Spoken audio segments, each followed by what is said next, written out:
5 ఏళ్లలో 3 ఏళ్లలో ప్రతి ఇంటికి రక్షిత తాగునీరట. గ్రామాల్లో ఇంకా మిగిలిన 28 లక్షల ఇళ్లకు కుళాయి కనెక్షన్లు, పనుల నిర్వహణకు సమగ్ర ప్రాజెక్టు నివేదిక సిద్ధం చేయాలి. జల్ జీవన్ మిషన్పై సమీక్షలో అధికారులకు సీఎం ఆదేశం. 3 ఏళ్లలో ప్రతి ఇంటికి కుళాయట. మరి 14.5 సంవత్సరాలు ముఖ్యమంత్రి చేసిండు, ఇంకా 28 లక్షలు మిగిలిపోయినాయి అంటున్నారు. జగన్మోహన్ రెడ్డి గారు ఒక 5 ఏళ్ళు చేసిండు, అంతకుముందు రాజశేఖర రెడ్డి గారు ఒక 5 ఏళ్ళు 6 ఏళ్ళు చేసిండు. ఇంకా కుళాయిలు మిగిలి అంటే 28 లక్షలు 3 ఏళ్లలో చేస్తామంటున్నారు. దానికి సంబంధించి ఒక వార్త ఇచ్చారు ఈనాడుకు సంబంధించి. 24 గంటలు ఆన్లైన్ ఇసుక బుకింగ్కు అవకాశం ఉండాలి. పారదర్శకత పెద్దపీట వేయాలి. వాగులు వంకల నుంచి తీసుకెళ్లే గ్రామీణులను ఇబ్బంది పెట్టొద్దు. సీఎం చంద్రబాబు ఆదేశం. ఏపీ శాండ్ మేనేజ్మెంట్ పోర్టల్ ఆవిష్కరణ చేశారు నిన్న.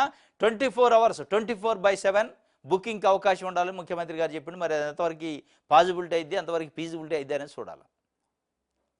24/7 అంట.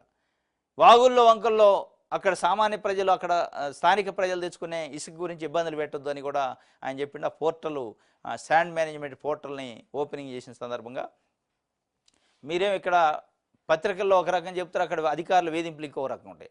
అధికారులు, అధికార పార్టీ నాయకులు వేధింపులకు గురి చేసి డబ్బులు వసూలు చేసే పరిస్థితి. బయటికేమో ఉచితం అంటున్నారు, అక్కడ చూస్తే ఇంకో రకంగా ఉంది కథ. ఇది ఈనాడుకు సంబంధించి.